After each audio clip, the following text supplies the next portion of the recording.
And then I will share my screen. Be sure it's going to work like I want it to.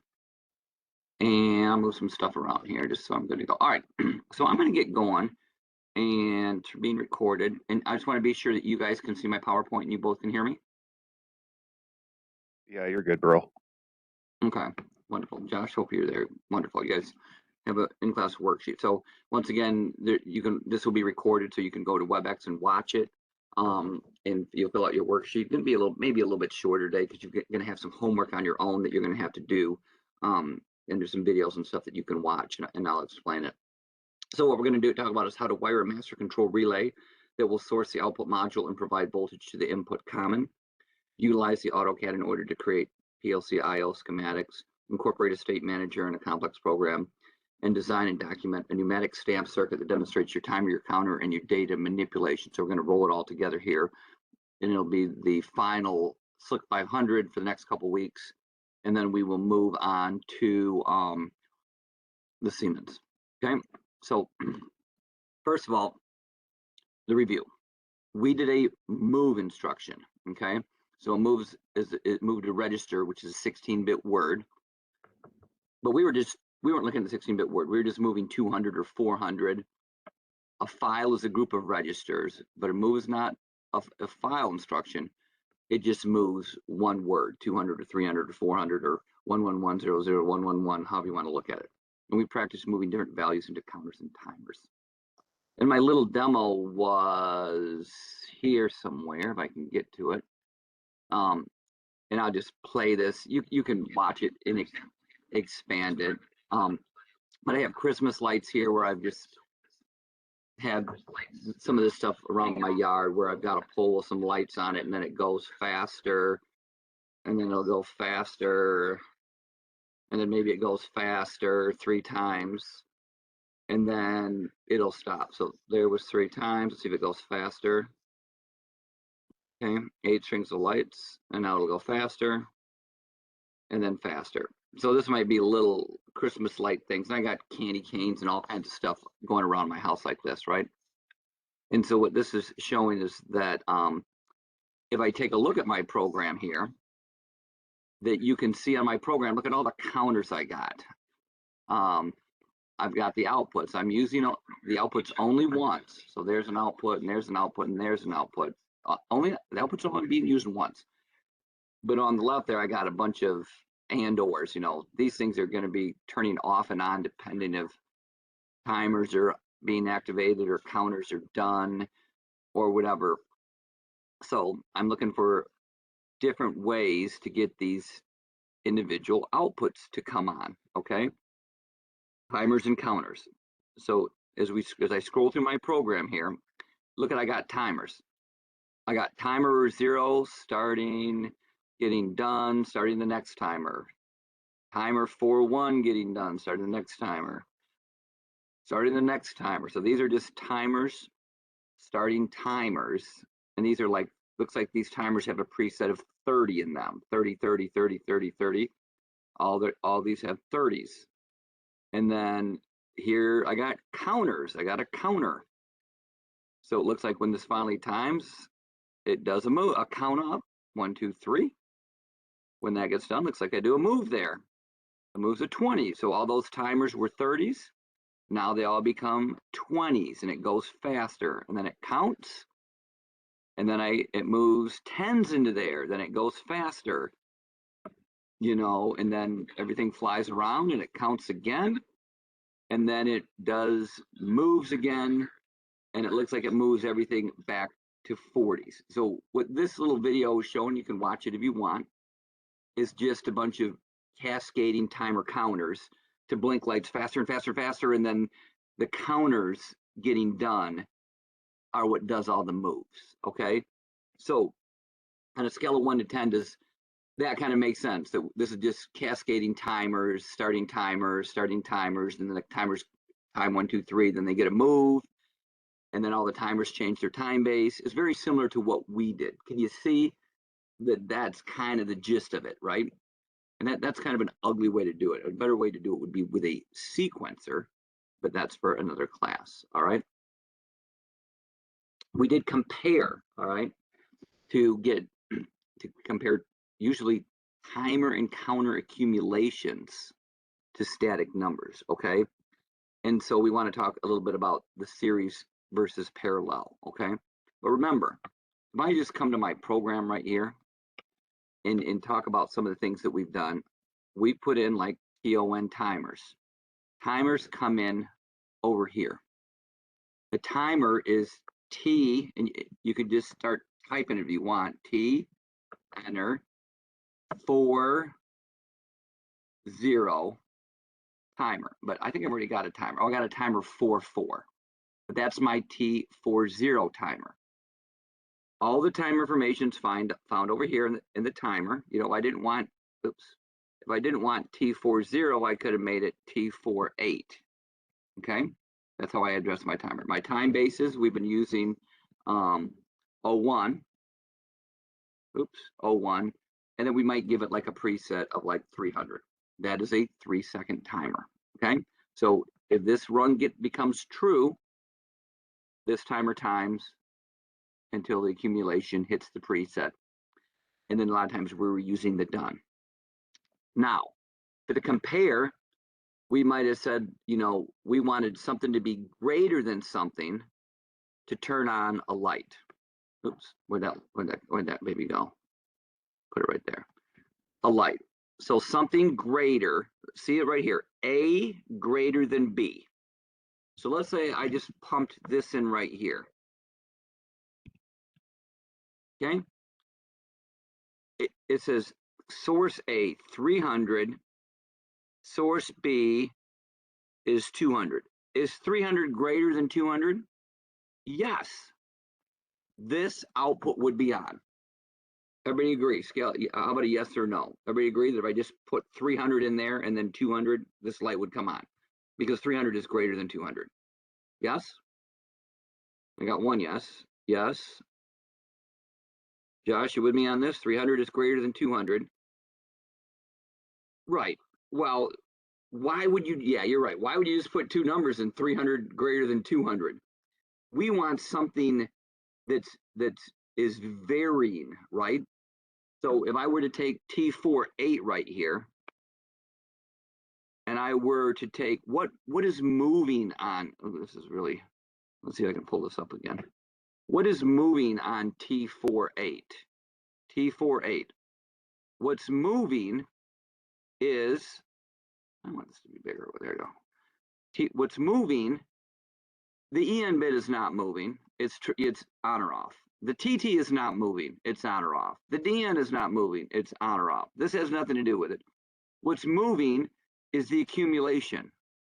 The accumulation of this timer is moving. So this becomes 1, 2, 3, 4, 5, 6, 7, 8, 9, 10, 299, 300. It just counts up. This is moving. So this is good to compare something that's moving to something that's not. 200 is a static number. So when I push this button here, when this is 1, 2, 3, 4, 5, 6, 7, 8, 9, 10, 10 is not greater than 200, and therefore this isn't on. But this keeps going to 200, 201. When this finally, if I'm holding this down long enough and this reaches 201, well, 201, and you'll see it, 201 will come right in here. You know, it would come in there. 201 is greater than 200, which means after 2 seconds, this light will come on. And then this will keep going 202, 202, 202, and finally this will reach all the way up to 300. If I kept my button down, 300 greater than 200. So this light would be on anywhere from 201, 202, all the way up to 300, okay? So a lot of times we're getting something that's moving. Does that make sense to everybody? That usually we're comparing something that's changing to a constant. A scale of 1 to 10, how are we feeling about this? I got a yep, that means a 10. All right. Josh, see that that's moving, we're making a compare there.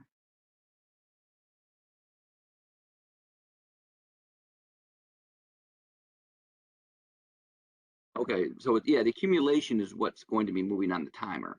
And that's how the done bits and everything work. When the accumulation hits the preset, timers get done, but in the middle it's timer timing. So just learning how all the functions of this timer work, you know, that's critical. So we used to compare, let's say we wanted something greater than 20 and less than 6. Let's take a look at this. And I can maybe make this bigger so you guys can see it. All right. So if I put a greater and a less than in parallel, just to see what it is. So I push a counter accumulation. I push the button 1, I push the button 2, I push the button 3. This is what's moving, and we're comparing it to a constant. So at 3, is 3 greater than 20? No. Therefore, this is false. Let's see if the other path works. Is 3 less than 6? It is. So this path will be true when the counter is at 1, at 2, at 3, at 4, and at 5. So while I push the button 1, 2, 3, 4, 5, this light is on. I push it again, it becomes 6. Is 6 less than 6? No, 6 is not less than 6. 6 is equal to 6. And let's go back up to here. Is 6 greater than 20? No, so the light will go off. 7, 8, 9, 10. Neither one of these are satisfied. Push it all the way up to 20, nothing. 21. When the counter hits 21, 21 is greater than 20, and this run would become true. So this light would be on if it was less than 6 or greater than 20, okay? You could do it with a limit. You could put the same value that's moving, the C5 accumulation, in the middle, and put the lower at 6 and the higher at 6. So what this does is this tests between the two. So this actually gives me greater than 6 and less than 20, because it's comparing between 6 and 20. So at 7, 8, 9, 10, 11, 12, 13, 19, this will become true and the light will come on. That's one way to do it. Actually, if you move the 20 to here and the 6 to there, which doesn't make sense, but it would work with a limit test. What if you put these in series? Greater than 6 and less than 20. So 1, 2, 3, those are all greater than 6. So this whole thing is true. So it's passing logic, and it's in 1, 2, 3 or less than 20, it continues to pass the logic. So this light is on. So this returns the same thing, greater than 6 and less than 20. Well, you could switch these, put the less than the greater than here, you get different functionality. So depending on whether these are in series or parallel or limit test, you can get a range for the light to be on. But you just have to look at what it's saying. A greater than B, A less than B. And you just have to ask yourself, is 1 less than 6? Yeah, well then this is true. Move on to the next one, see if that's satisfied, okay? So there's different ways that you can put this compare logic in series and parallel, but you just kind of got to look at it, okay? The compare logic, as we did this, does this seem to make sense, that you're just trying to compare, and just, is A equal to B? Is A less than B? Is A greater than B? You know, and then it's just acting true or false, okay? That's what we were doing there.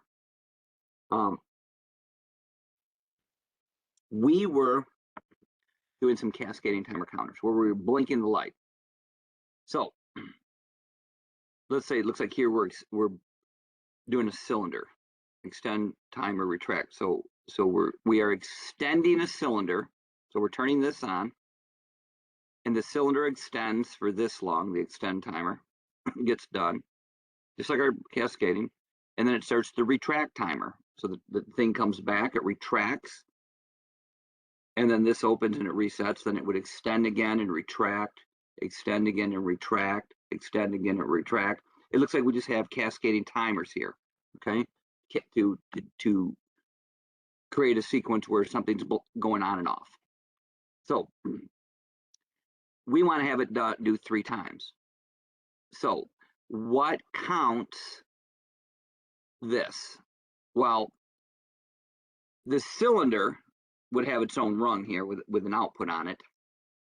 I would not use the cylinder output to count it. All that means is that we've turned on the cylinder. But the entire process is, you know, we want it to go all the way out and come all the way back, come all the way out and come all the way back, you know, 3 times, okay? The extend timer, if we used T40 done right here, well, all this means is that we've extended it. But the complete cycle is to extend it and then retract it, okay? So we used the retract timer. The only way the retract timer works is it has to hit the limit switch, and it has to retract, and it has to be fully retracted for 2 seconds. That's what I'm using to count the process. I have to count the entire process, all the way open, wait as much as you have to wait, all the way retract, wait as much as you're supposed to wait, count it, and then start the process again. All the way open, all the way close, you know, 2 seconds, count, okay? Does this make sense right here? That we need to use the last part of the process being fully complete in order to count the number of fully complete processes. Does this make sense here, using the T41 done? Scale of 1 to 10. How are we doing on that? Okay. Yeah, you need it to, the whole process to be done before you count the process. You can't count it in the middle of the process. We're blinking a light off and on.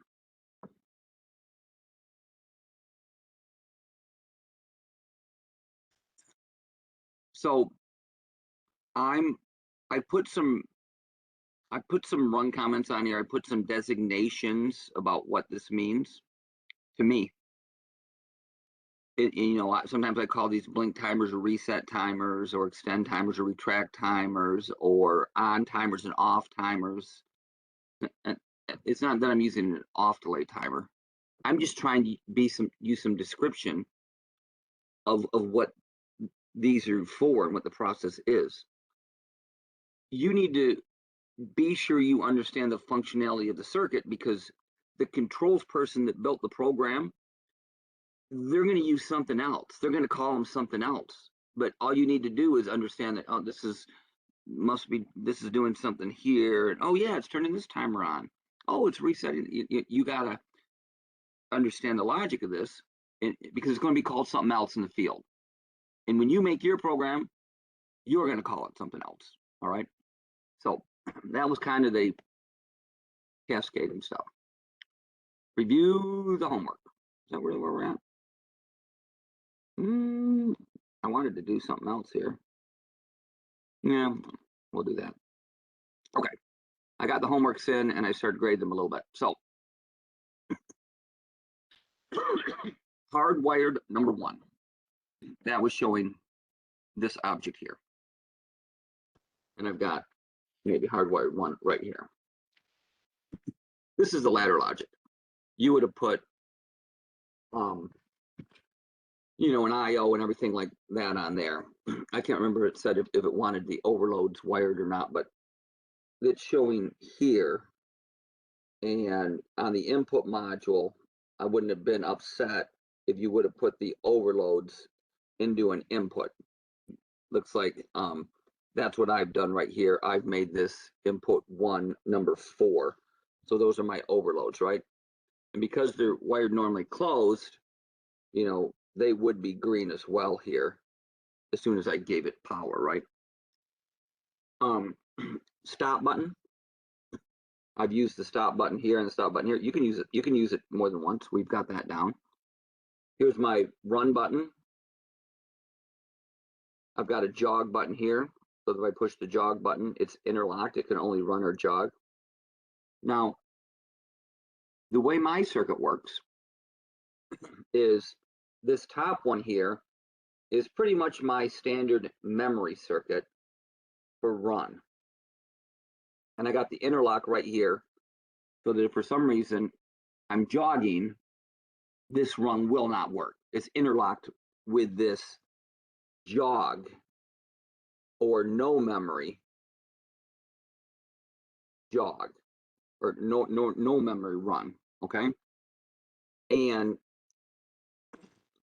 what I'm doing is I am returning a motor run bit bit 0, or a motor jog bit, and this is 1 right here. Either one of those will turn on the motor. That way I only need to use the motor once. Now you're thinking like, wow, that's pretty complicated. Why do I have 2 sets of logic here with 2 bits to turn this on when this didn't have all this? It seemed a little bit of a simpler, right?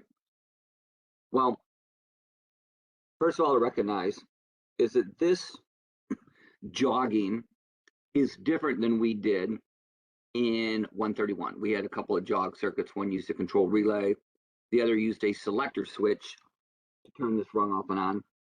This one is just a make break jog switch that if I push the jog, I've got a path along the bottom here, but I have disabled this rung that would have memory. If I push the jog button, I would get a path here. If I push the run button, well, it would come on the top path, and that's where the memory is. Okay, so a little bit of a different jog. Did you guys cover the make break jog as the third option in 131? Did you guys look at this? Did you guys look at this one at all, or not? Okay, it's just logic. You know, whatever works. You just got to figure out why it works. Now, the reason I did this is the following. Here's the circuit, and this is replicating it. So here's my stop button here. This is normally closed, so it's true. This is on, the relay's on right here, or the motor starter. I'm going to call this M, which means that somebody must have pushed, you know, the run button here, or the jog button, because this was on. Let's take a look and see what's going on. So, according to this right here, this X2 is interlocked. So that's my jog. If this opens, this closes. If this closes, this opens, because they're both X2 and they say this says jog on it and this says jog on it, okay? And that's kind of what it's showing here, that if this rung is closed, this rung's open. If I push the button, this rung closes and this rung opens. You can't have both rungs. It's open or closed, all right? So what this is showing is somebody hit this button's on right here. So somebody must have hit start. And then I somehow got this to come through here. I hit start, true, true, true. This came on, which means that the memory is trying to come on. Okay. But you know, maybe it looks like somebody actually hit the jog button to turn this on. Let's back up. Somebody pushed the jog. That's what happened. Boom, the jog is coming through this way and the motor is jogging. That's what happened. And because I pushed the jog button, it opened up this rung, no memory. Everybody agree with this? Somebody pushed the jog button, which opened up this rung, no memory. This thing is jogging. How do you feel about this? The jog button is being pushed and it's jogging. What do you guys think? Have you guys seen it or not? You're seeing it? Okay. Because this is open, which means somebody is pushing the jog button to make this true and make that false. Now, okay, you understand, good. All right. Here's the deal. When I let go of the jog button, I let go of this. This CR, this is the CR right here, and this is the CR, the motor starter, what you want to call it. That's on because it was on, but it's defeated because of the jog button. Well, we already talked about the PLC scan. When I let go of this jog button, this right here goes to false or 0, and then this right here goes to a 1 is true. So this would go, this wouldn't be blue, this would be blue, okay? But remember, in order for this to go to 0 or to go false, this has to go to 0 or go false. This has to go false for this to go false, because that's Y0 and Y0. This only goes false at the end of the scan, because the scan is inputs, do the ladder logic, do the outputs, and then start again. That's the ladder scan. So when I let go of this button, in order to turn this off, this contact off, I have to turn this off first, which is at the end of the scan. So when I let go of the button, this becomes true. I let go of the jog button. And that, but this stays on because this was true, true, true, true, true, true. I never made it to the end of the scan in order to turn this off. So I hit the jog button and I let go of the jog button, my path would stay on. That was the scan issue with the PLC. And that's why we're talking about here. Here you had, you know, an overload, a stop button, a start button, turning on an internal bit, B1, B1, and then that's B1. Or you just have the jog button right here. So either the jog turns it on or the holding circuit turns it on. All right, that was what I was showing right here by having parallel. Yes, what do you got, Josh? I'm listening.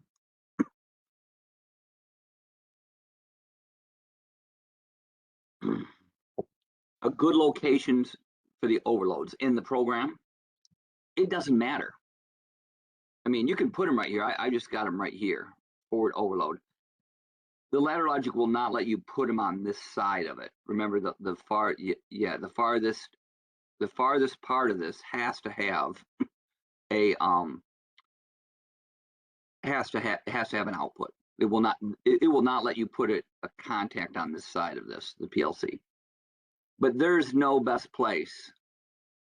Yeah, they were hardwired, it's fine.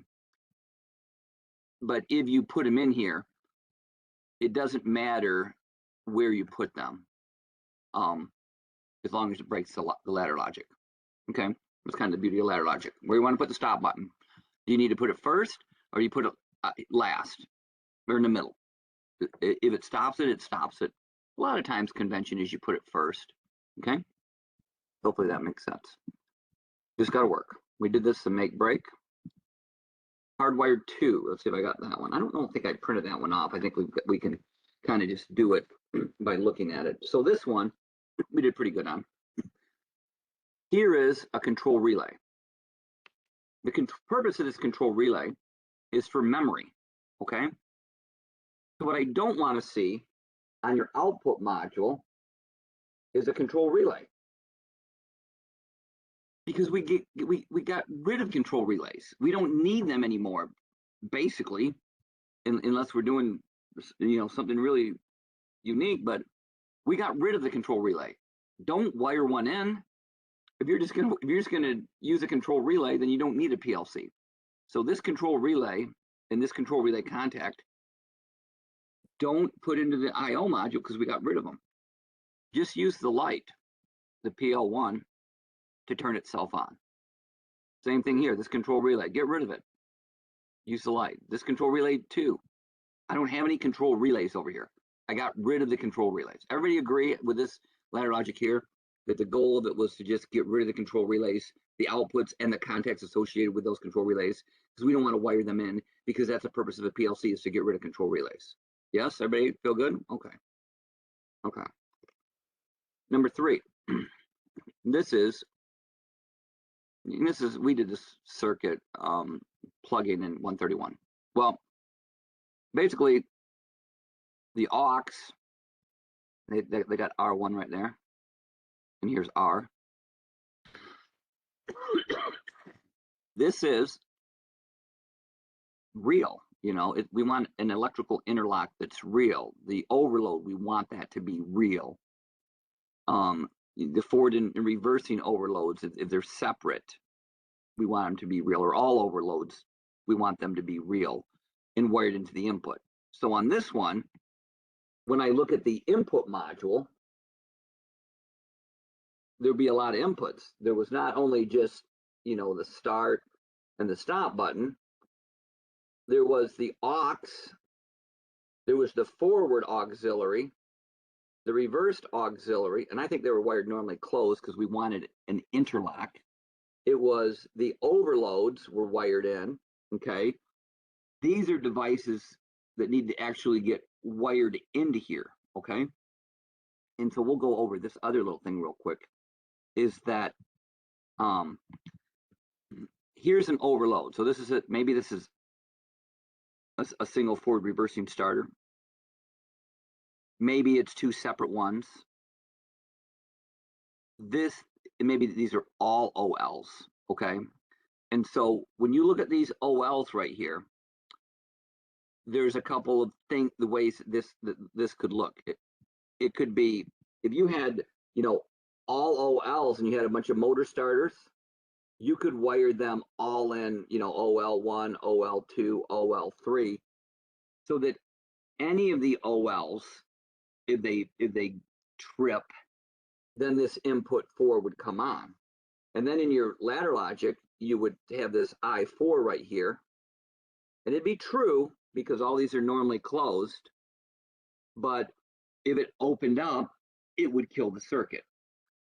Versus if you're doing if you're doing all these individually, OL2, OL1, all in here, then what you're going to look like is this: OL1, OL2, OL3, and they're wired closed. So you could put them all in the circuit like that. You're either doing this where they're all wired in series, and it probably depends on the proximity. If all the starters are right there, you can just run wires to them. But if the starters are 100 feet apart, you don't want to run a bunch of wire. You might just run individually into there. So does everybody understand what I'm talking about here? That you wire them individually and program them individually, or you just wire them all in series and you just put one contact in there. Scale of 1 to 10, does that make sense to you guys?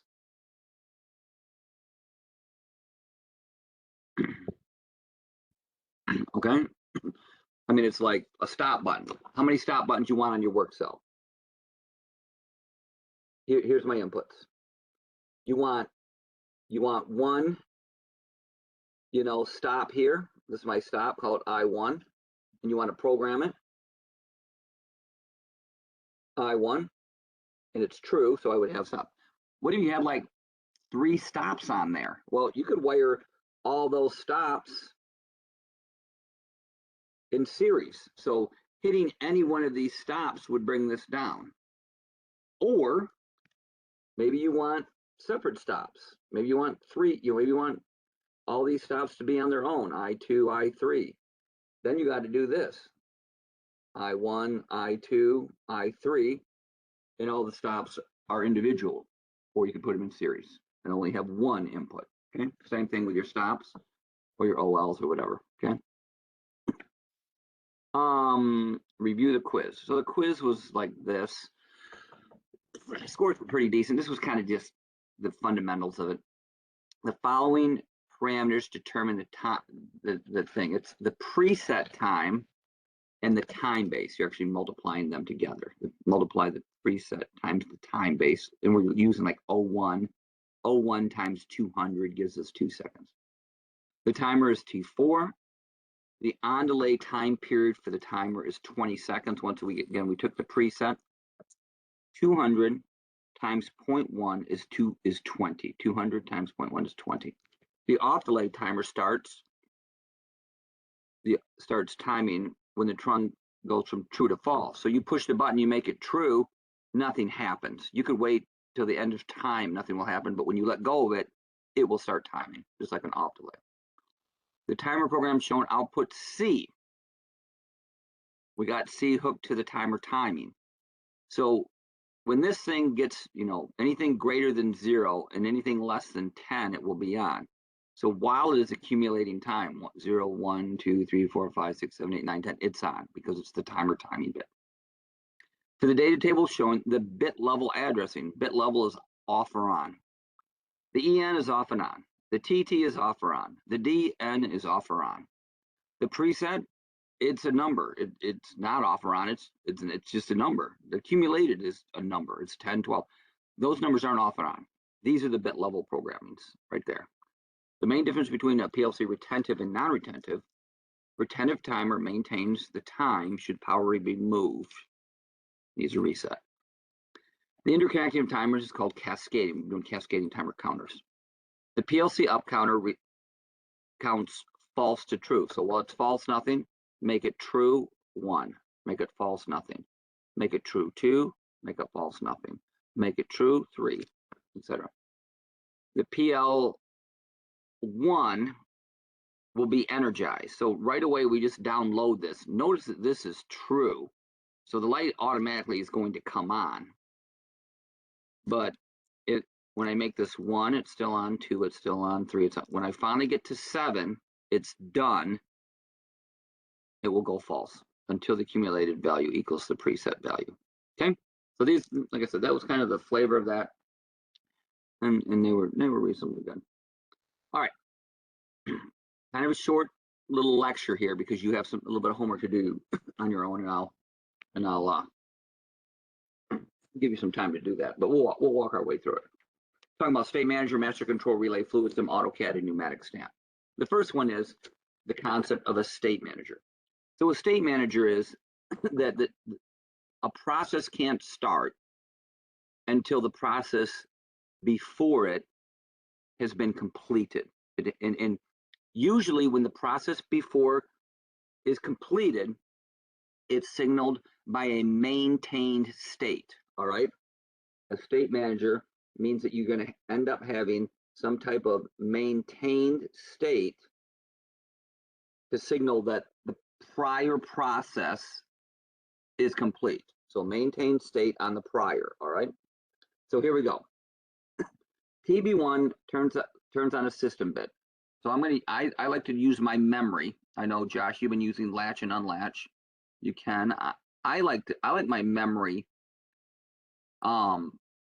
is the branch so I can see it. So I'm going to use the branch. So I got PB1 turns on, I'm going to call this system bit, okay? I turned on my system bit, PB1, and it's going to stay on right here.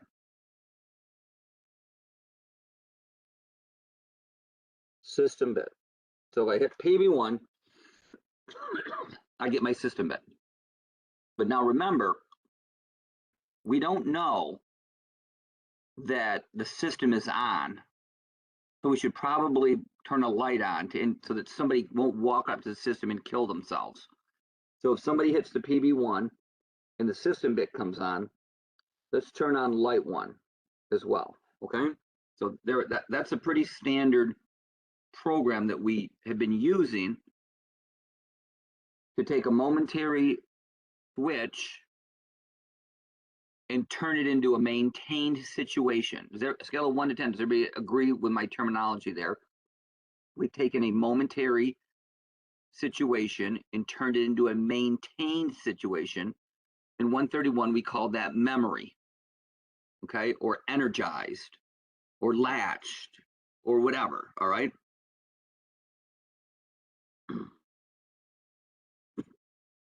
Light 2 turns on 2 seconds later.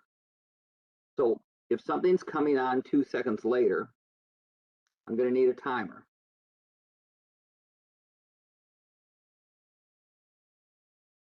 T1, 2 seconds.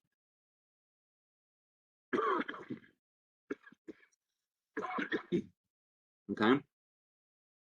Now, some of the mistakes we're making is people are putting PB1 here to turn on the timer. What's the problem with that, everybody? Of using PB1 to turn on the timer?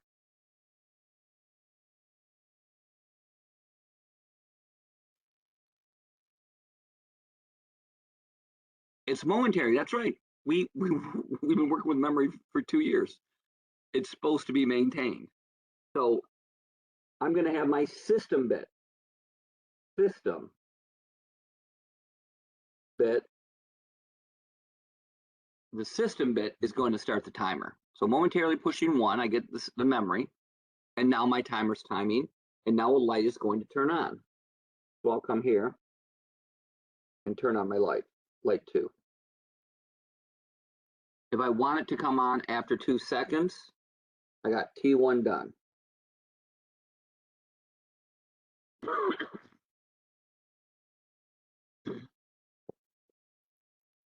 PB2 turns on light 3.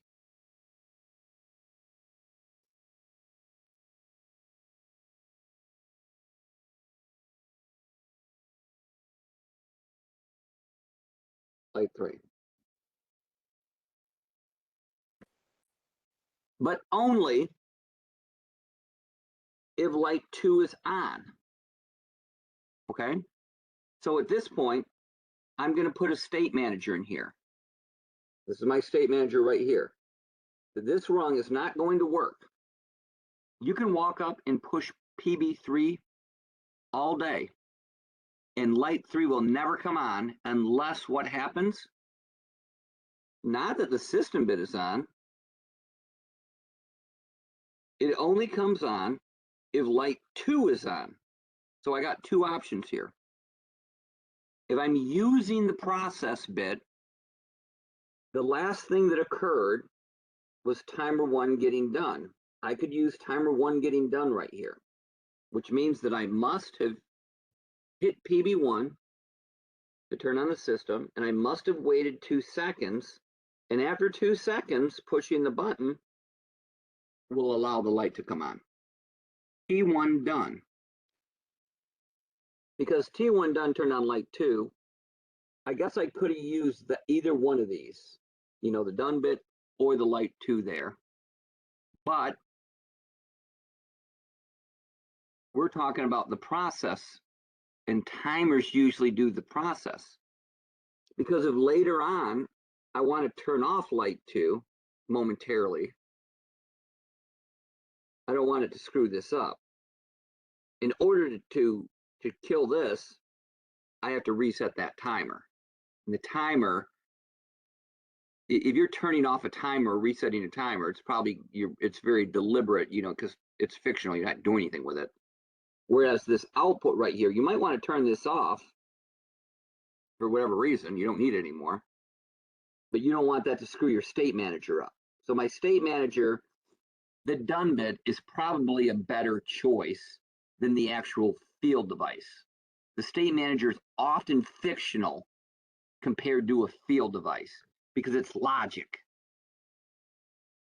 Okay? Does everybody feel okay about this?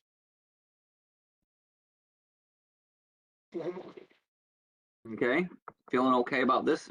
Using the process to enable the next process. PB3 resets the system. Well, a state manager is often an open contact. Absolutely. An open contact on the rung that must be closed by the prior process. The prior process is often a timer getting done or a counter getting done. That is often, but it could be a limit switch, you know, that you need to put memory on a limit switch, or you need to put memory on a robot condition or something maintained. This is going to be maintained, whatever it is. Maintained. Whatever that state manager is something that's maintained for sure. And then this works. PB3 resets the system. So let's just put that here, PB3. And if it's normally closed, bang. This was something to do with a motor starter or motor. Probably put my overloads in here. OLs, right? Or if it was something with a robot system, maybe the robot safety contact or whatever, you know, something turns it off that kills the system bit, that resets the timer, that kills all this stuff, right? So that's an application of the state manager. Okay.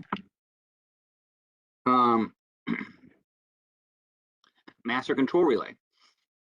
So you're going to need to be sure to hook up a master control relay on some of these labs. And so the way the master control relay works is like this. Normally, we have our switch here, which is black, or we have our voltage, 120 volts, which is black and white. And we click that little switch on and off, turn that off and on. We said that this was replicating X1 in X2 on the secondary of the control transformer, X1, X2. Does everybody concur that that's what we are replicating with this? The control voltage off of the transformer. But we click it off and on instead of having a huge disconnect and a transformer and 3-phase and all this.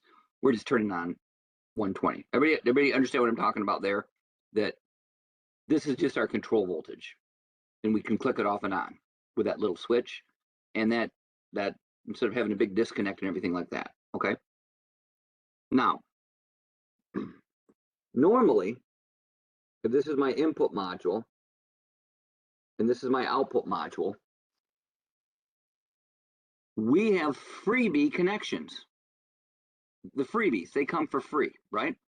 And that was always the white wire here going to common and the voltage going to hot. Those are our freebies. How about yes or no? Everybody agree that those are our freebies? You're getting good with hooking up IO, right? Your freebies, you're hot and you're neutral, right? All right. But now what we want to do is we want to add a magnetic dropout on here. I don't just always want this to be hot. And I might not want all my field devices to be hot. Let me just throw in a field device. Let's put in a start push button. Let's put in 2 push buttons. Okay. The side of these right here go to, you know, voltage, right? You want me to run them up here to X1, or can I just put them up here like that? That's voltage, right? They need to get voltage on the other side of an input. Okay, that would be the field device. And then here, my output, I'll do a solenoid and a light.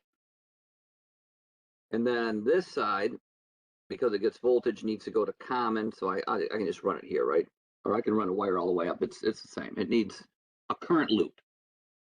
I feel that we're doing pretty good on hooking up the IOs, you know. Now, what we're going to do is we're going to add a control relay. Because this is X1 and X2, what we're going to do is we're going to hook up a holding circuit where we have a stop button and we have a start button, or an on and off. Maybe I'll call this off, start, on, an off and an on button. Oops, turning on. Oops, I mix up my PLC and my CRM. Oh, it is wrong. Sorry, my 131. Yeah, a CRM. Turning on a master control relay. And then this comes back to white, X2. Okay, that's what we hooked up in 131. I do need memory though.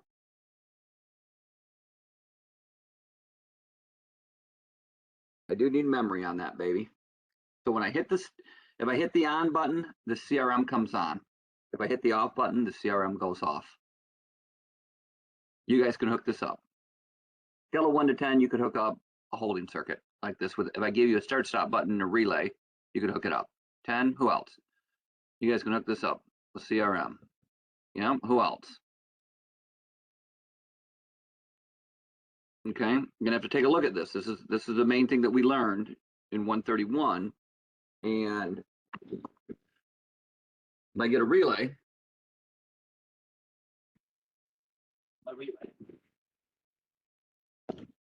it's something like my control relay. I think this is 17 and 18 was the coil, and these were 1 and 2. So, you know, power would come into the reds. It would come out of the reds and go to the black. It would come out of the black and go to 17. It would come out of 18 and go back to white. And then 1 and 2 right here would get jumpered on top of my start button here. Okay, that would be the holding circuit that we should be able to hook up. Okay, and you'll have to hook it up. Now, that brings on this contact. And so what I'm going to do with this contact, the CRM, is I'm going to put it right here as well. CRM. We've got another set of contacts here, like, I don't know, 5 and 6 work, something like that, 5 and 6. So I can hook all my IO up. And I can turn the power on to the transformer,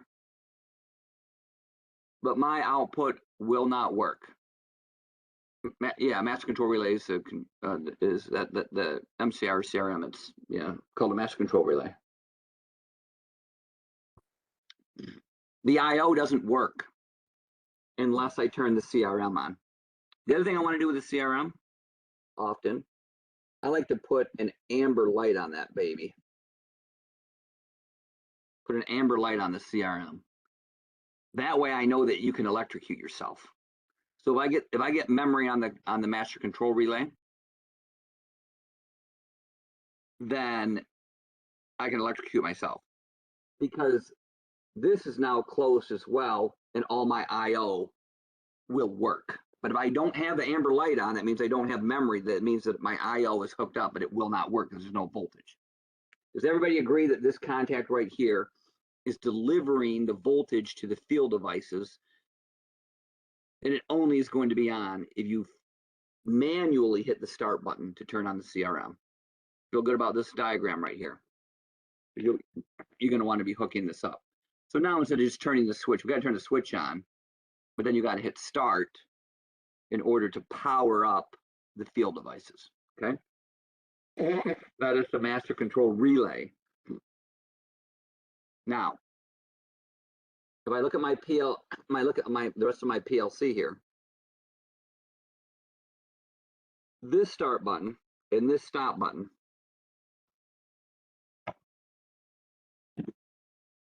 are hardwired. They are not wired into the PLC. These are wired to turn on this, a control relay. But you're like, Sean, you just told me that we do PLCs and we don't use control relays. This has nothing to do with the PLC, this circuit here. This circuit is hardwired in series and in parallel, and contacts and relays, nothing to do with the PLC IO, inputs and output field devices. Yes. Whereas this input and this input, those are additional inputs that get wired into the harness, like we've been doing the whole class. And this solenoid and this light and whatever field devices, those are additional field devices that are wired into the output harness. And these are items that are used for PLC and for logic and everything like that. Okay, hopefully you see that. These two push buttons up here, nothing to do with PLC input and output. All they're doing is turn on a control relay, which is giving memory, which is closing this contact right here so that my field devices actually get power. All right, hopefully this is making sense to you. You can ask me some questions at the end if you're really not sure. Here's the video if you need to watch it. AutoCAD. This is what you're going to watch later on today. I'm going to run through it really quickly to show you how to do it. So it says you need to download AutoCAD. And so in order to download AutoCAD, maybe you already have it, you need, there's instructions on D2L. You need to download, I think it shows you Autodesk Education, but there's links on D2L.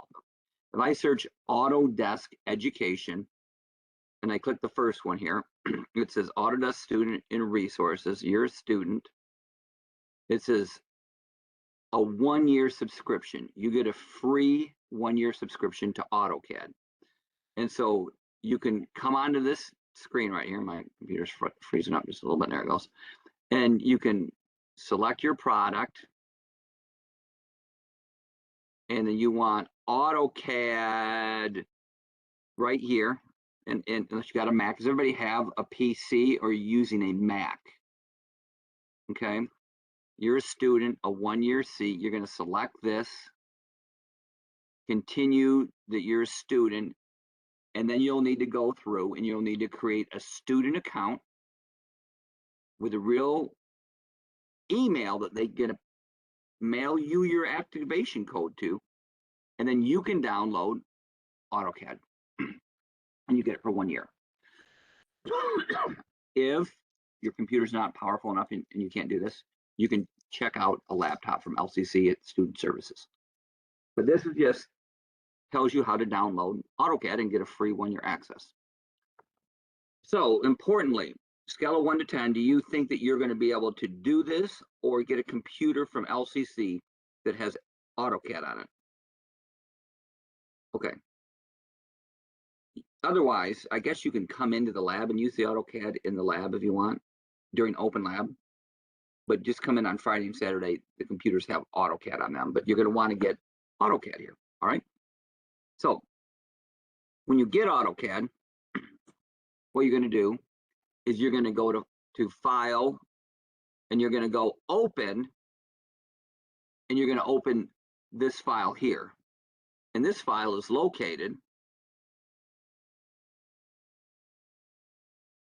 on the WebEx. So I come here and I go to Programmable Logic Controllers 1, and I go to Content, and I go to Week 7 Timer Counters Applications. Here's where the packet is. Here's the AutoCAD template right here. You have to download it and then do File Open to open it. Here's the video of how to use it. Okay, here's how to download it. Hopefully these instructions work for you, plus the video that I just showed you. But this is what you get right here. And so it teaches you that there's a little scrolly mouse in the middle. I'm just rolling that mouse back and forth, and it zooms. If I push that little scroll down, I can pan left and right, okay? But what we're using down here is I have the model space, the ladder space, the PLC space, the ladder space, the model space. We are building in the model space, all right? And it says a push button turns on, we're gonna make like a master control relay, how about that? And so what you do is you can come over here, okay? And I have my input and my output devices here. So write this down. What you wanna do is you wanna type SNAP, S-N-A-P. See where I'm down here on my SNAP, okay? Type SNAP and click enter, and type ON, on, enter. So I've turned my SNAP on, okay? The other thing you have to do is type O-S-N-A-P,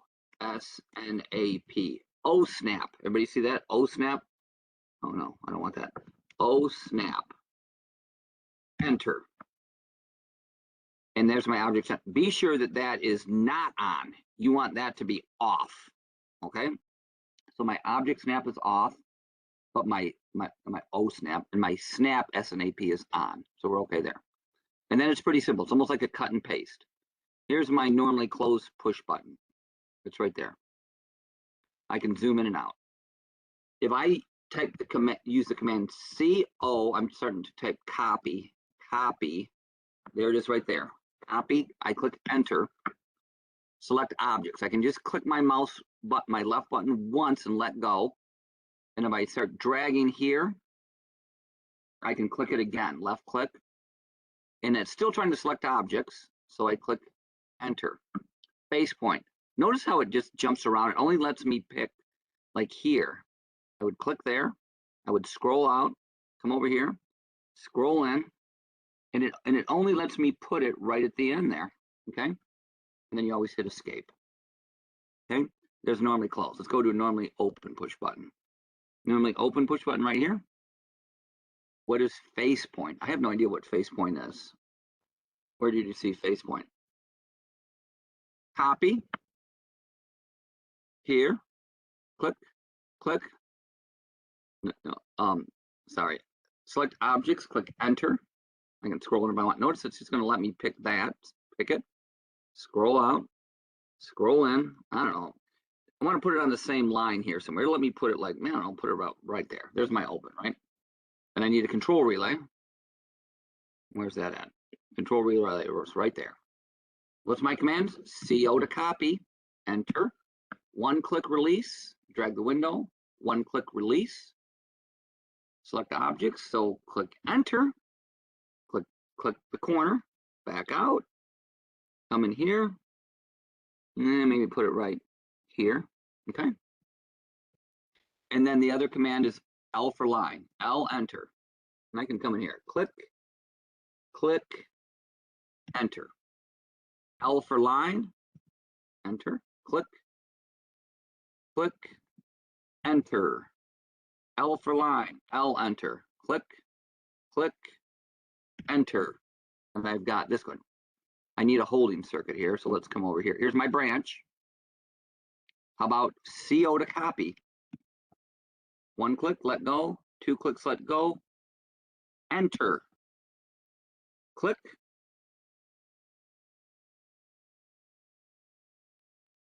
put it there, okay? And then I need my control contact. I don't see a mouse. I'm using a mouse. Yeah, you probably can't see my mouse. Is that what you mean? This is really hard to do with you know, just the little stylus. I recommend having a mouse on it for sure. I need a contact here. There's my control relay contact.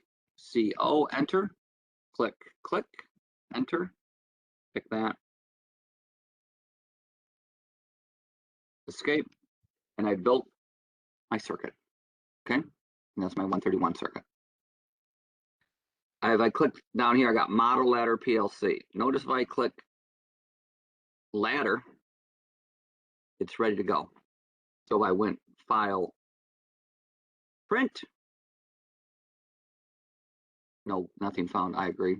At that point, we could print this to the printer. You have a little homework assignment you have to do in a week. You could save it as a PDF right there. If I click PDF and click OK, it would save this. I'll throw it on my desktop, that's fine. It would print it as a PDF. It probably launches the PDF right now when we get done with it. Go, baby, go. It launches PDF. I know, I hear you.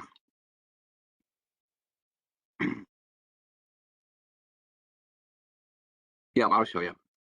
This is like taking a long time to set up PDF here. What's it doing? Well, this would save as the PDF. And then once you have it as a PDF right here, you know, when you have assignments to turn it into me on CAD, you can then, you know, give me the PDF into the Dropbox. So PDF is kind of a nice way to go. All right, I'm gonna kill this. So when I say down here in the lower left corner here, where my mouse is, there's model space. That's where we were drawing everything. But this ladder is already kind of all set up. I don't like how it chopped the top off there. That was kind of weird. Maybe if I move it like that a little bit. Oh, because it's got object snap, yeah. And when we go to the PLC, there's the PLC wiring harness. But you're drawing in the model space right here. Another way you could do this, and we can go over it in class, is when you want to do it, you could do file, print, and then you could print a window. And you could go here and go click, click. You know, once again, you could either print it to U205 or you could save it as a PDF. But you know, that's when you would come in here. You could double click this project, go and just come over and say, you know, I don't know, lab example. You can put your name and stuff in here. So it's just like a little tool here in Escape, and it's pretty easy. AutoCAD's pretty easy to use if you watch that that you know, rewatch this again or watch the videos that I've got online. And that's why it's going to be a little bit shorter today, just so that you can get through that. Okay. So that is my AutoCAD video. All right. Fluid Sim. I'm going to do this pretty quick too. Fluid Sim is on the page there about downloading the educational version of Fluid Sim. Have you guys used Fluid Sim before? Maybe you've used it in your METS classes. Anybody used? You say no, nobody's used Fluid Sim. So what I use Fluid Sim for is to make my pneumatic diagrams, because drawing them all this out in AutoCAD would take forever. And so the Fluid Sim works like this, and you can download it, Fluid Sim, or you can use, and I just have the student version. It's good for like a half an hour, but it works pretty good. So if you went File, New, and you needed like a compressor, you know, you needed an air service, you can just connect it here. You needed, you know, a cylinder, you wanted a valve, like a 3-2 valve, then you can just make your connections here. Let me move this over. Where's my other, a 3-2 valve? Where's my other, you know, you can make your connections here. Why isn't that going?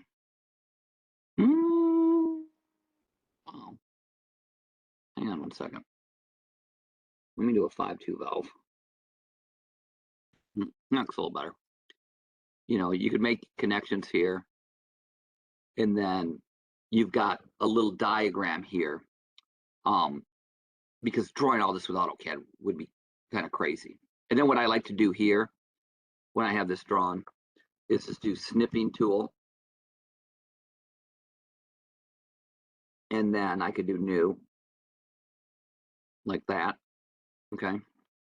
And then you know, I could come into my AutoCAD and let's see if it'll take a paste. Control V. You know, I could throw this into here and put it, you know, print it off of here or something like that. Just a way to make your drawings. Now, Fluid Sim, you can probably, we just have it for the lab, some Fluid Sim. You could probably just use the Fluid Sim in the classroom. But if you want to download it, the instructions are there to kind of mess with it. This is just a way to generate your drawings pretty quickly, okay? Because in the lab, that's what it is, all right?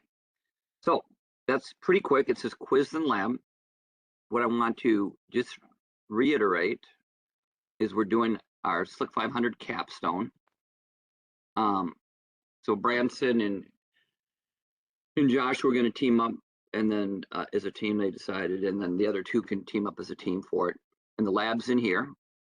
And it's going to take a couple of weeks to do this. So we're going to work on it this week and see how far we get, okay? When I go to my content here, and it says start here, here's my schedule. Where's my start? Yeah, here's our schedule. And I just want to make you aware, and just be sure to check with me, that where it says this, we're lecturing online. Yep, we are at lab. We're going to be at the lab. Yes, it's likely that this right here, that we'll be at LCC to continue working on this lab. And then, unfortunately, we go to spring break, and then we're coming back to work on it again. Okay, so this lab is going to take a few lab sessions to get it done and working, likely. Okay, that's what we're working on here over the next couple of weeks. All right, so does this schedule make sense to everybody that's shown on here? Be aware that, and I will let you know, or you talk to me before you leave, that is probably going to be at LCC continuing to work on it. Everybody feel all right about the schedule and the partners and stuff like that? Okay, it's all right there. All right, so when that's said and done, it says quiz and lab. So I'm going to stop sharing, and you have a quiz, and I think the last part of it, you have to take a picture and send something to me for the last application. All right.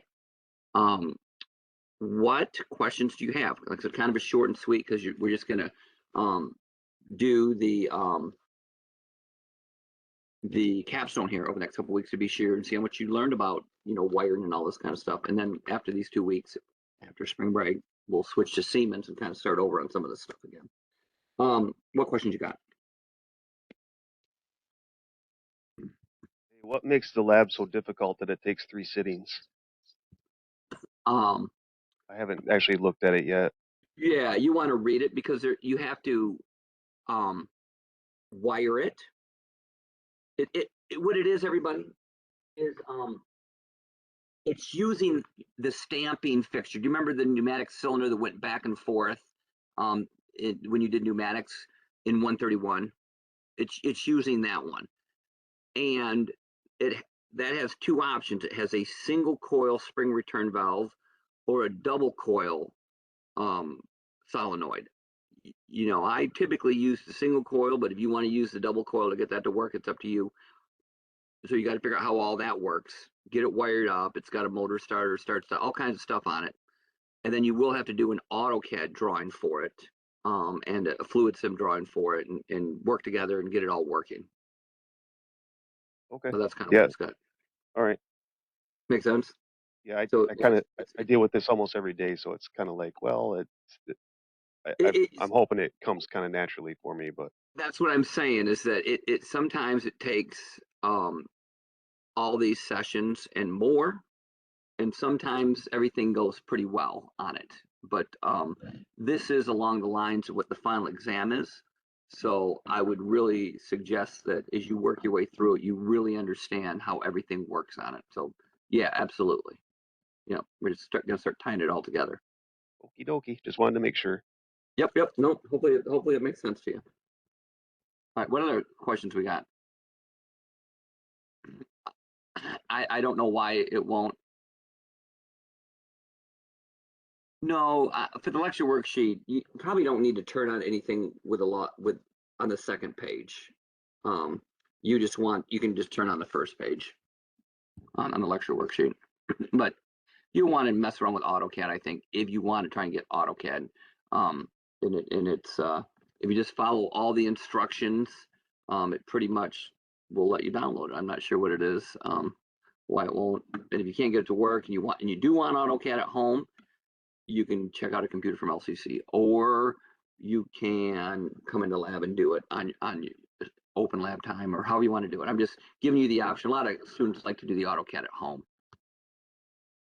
All right. What else you guys got? What other questions you got? Okay, like I said, it was kind of a short lecture just because we're going to start getting into it. I recommend you reading the lab. So Lucas and Andrew will team up on the one team, and then Branson and Josh the other one. All right, what else? Otherwise, you can go take your quiz. It should be open. You got to take a picture and send me the last one. And I'll stick around if there's any other questions.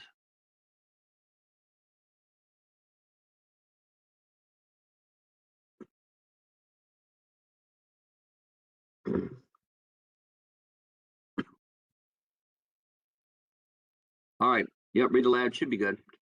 Should be fun.